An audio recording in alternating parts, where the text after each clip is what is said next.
Hello, how's it going everyone? I'm back with my David Bowie collection and we are now into the top 10, and at 10 we have the brilliant The Man Who Sold the World. This was first released in 1970 on the Mercury label in the States. It was released then in England with this cover in 1971, in May of 1971. The release in the States that was released in 1970 had a different cover. It had this cover here with the kind of cowboy cartoony kind of look there. That particular cover there, as I said, there on the Mercury label. The album itself was recorded at the Trident Studios in London. Most of this album was actually written in a old mansion, Edwardian mansion in Beckenham, I should say, where Bowie lived at the time. Kind of an old, kind of Gothic style building, and it was later said there was like something out of Dracula's castle. It was very kind of dark and dismal type of a place. This album actually also probably is one of David Bowie's most darkest albums, and certainly his darkest album up until this time. It's his first kind of real hard rock album. He's getting away from that kind of folky style that he had on its predecessor with the Space Oddity album. This album mainly is probably the kind of base of what was to come with the Spiders from Mars album. He's working with, of course, the brilliant Mick Ronson, Trevor Bowler and Woody Woodmansey, who would, of course, later become the Spiders from Mars. And Tony Visconti plays a very big role on this particular album as well. Visconti, having said that's probably his best work he's done with Bowie up until his Scary Monsters album 10 years later. Yes, the album itself is really a very, as I said, dark album. The lyrics are very dark, and the ironic thing about this album is that a lot of the lyrics were actually written very last minute for this. A lot of the music and instruments so forth that feature on this, the strings, of course, been arranged by the brilliant Mick Ronson, of course.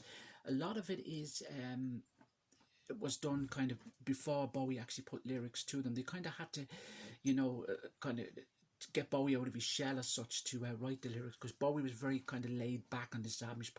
He had just been married. He was living with Angela, of course, in this. They were all living in this kind of this mansion type place, so they were all kind of a bit all over the place, and Bowie was dabbling a lot with the occult. There's a lot of kind of influences that are shown on this album, kind of dark style, and he was dealing with the kind of the darks, and he was dabbling probably with drugs, so forth. So he was totally moved off into another direction, so forth, and especially musically. Visconti himself said that a lot of the songs were written by himself and other band members, but Bowie dismissed this, having said that was complete nonsense, that he had a very big role in this album, he said later on. But I feel this album is very, very heavily influenced by a lot of bands. Bands like Susie and the Banshees, so forth, and a lot of the kind of punk era, and even the a lot of the kind of glam rock era that was to come. Now I know Mark Bolan, I always feel Mark Bolan had his toe in the water before Bowie actually with the glam rock thing, but there is signs of early glam rock on this particular album, of course there is.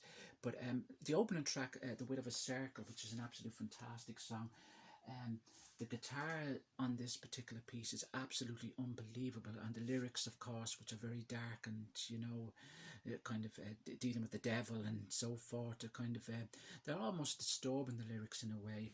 Then you have the brilliant All the Madmen, who's absolutely one of the best things Bowie has ever written. Of course, is relating again to his brother and schizophrenia and all that, but Bowie must have had all sorts of things going on in his mind there, personal issues. She Shook Me Cold, another classic black country rock, which is kind of a Mark Bolan feel to that particular track. Another song called After All, which is a brilliant song, which closes the Four Siders, which is an absolute cracker of a song as well. And then on side B you have Run and Gun Blues, which is another cracker of a song. Mick Ronson features very heavy on that particular track, as well as Saviour Machine. Kind of a kickback to early material there. You can hear kind of the air of Ching-a-Ling, the song Ching-a-Ling from When He's With Feathers, coming through on that particular piece as well. She Shook Me Cold as well. Man Who Sold the World, which has been covered many times, from Nirvana to Major. Lulu have covered that song, absolute cracker of a song. And the Superman, another one of my favourites from this particular album. But yes, it's an absolute cracker of an album. very dark album, but I always feel that it's kind of the base of what was to come with the Spiders from Mars.